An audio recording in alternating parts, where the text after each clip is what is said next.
Hi guys, welcome back again sa aking boring channel, and for today's video ayusin natin ang inverted port ng aking Rusi, ang aking KR Minimax 110.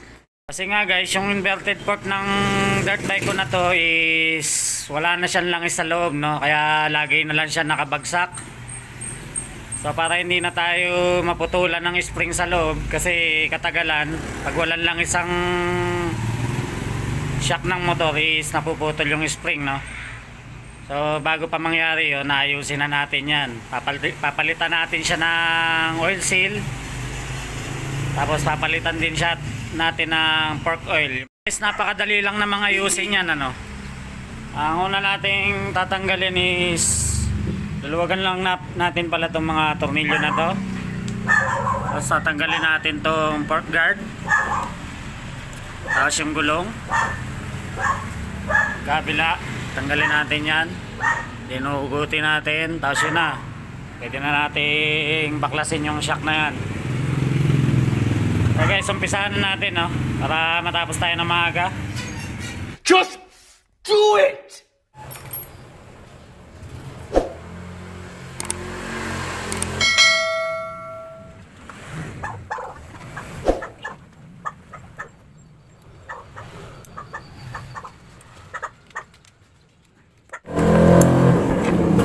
So ayan guys, oh, kitang-kita natin na may leak talaga, no? Ang puno ng natuyon langis yung telescopic nya. Yung play nya is sumaabot na dito, no? Ayan, dito sobra na niyang lambot.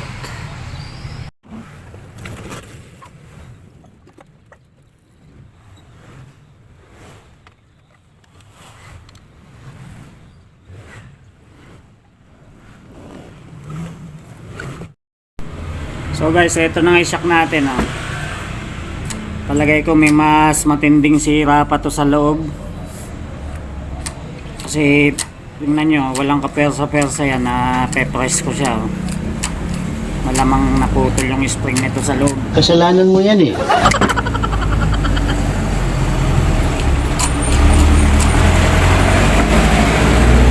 Malalaman natin ngayon yan guys, kung naputol yung spring sa loob pagka binuksan natin siya.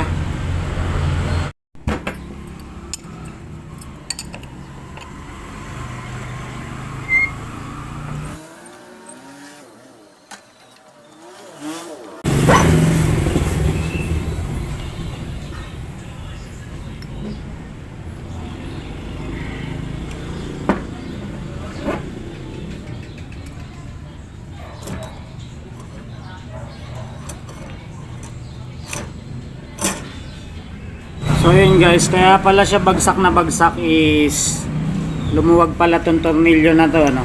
Yung pumipigil sa kanya. Eto, ganyan siya kanina, hindi siya nakathread dito, kaya nagmumove siyang ganon. So, dapat kasi nakaganito yan eh, dapat nakathread siyang ganyan dito, hindi siya naka double nut, kaya siya lumuwag. Ayan. No! Sunod natin gagawin guys, tatanggalin natin tong takip, tapos yung oil seal, para mahugot na natin dun sa bandaron na may ibabaw.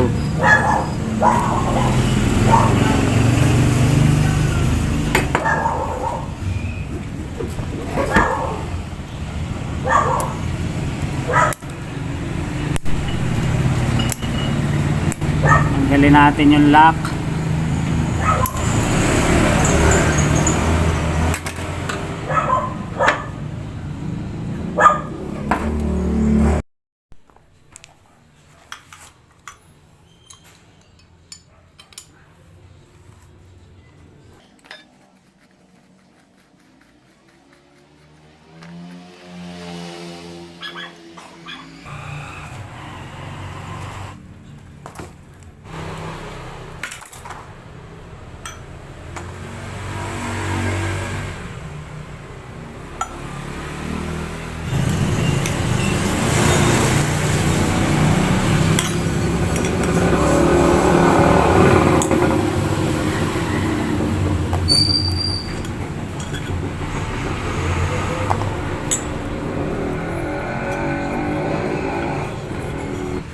So buti na lang guys, buo pa rin yung spring natin, ano.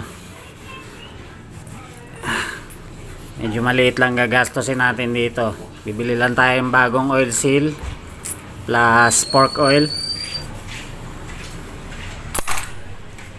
Ngayon guys, so ano yung ginawa natin sa isang shock, ganun din gagawin natin sa kaliwa.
So guys, nakabili na tayo ng 2 pirasong oil seal.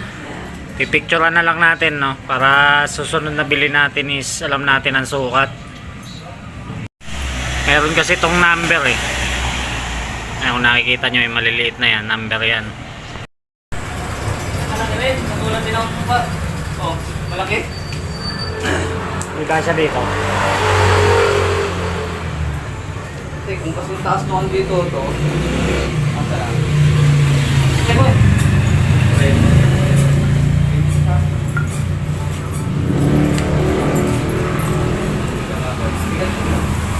Sulit ang panete.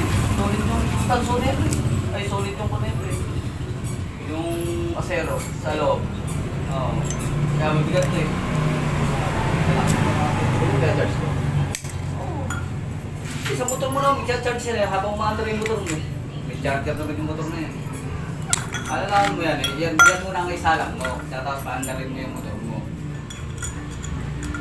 Pagkakarga yan.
Kaya kontrata.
A few moments later. Ayan guys, naikabit na natin yung shock ngayon.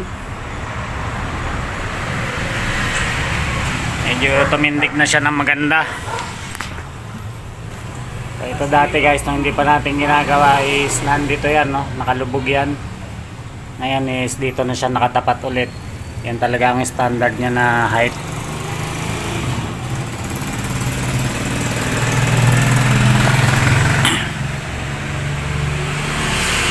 Ayan, testingin natin play niya. Kung maganda siya maglaro.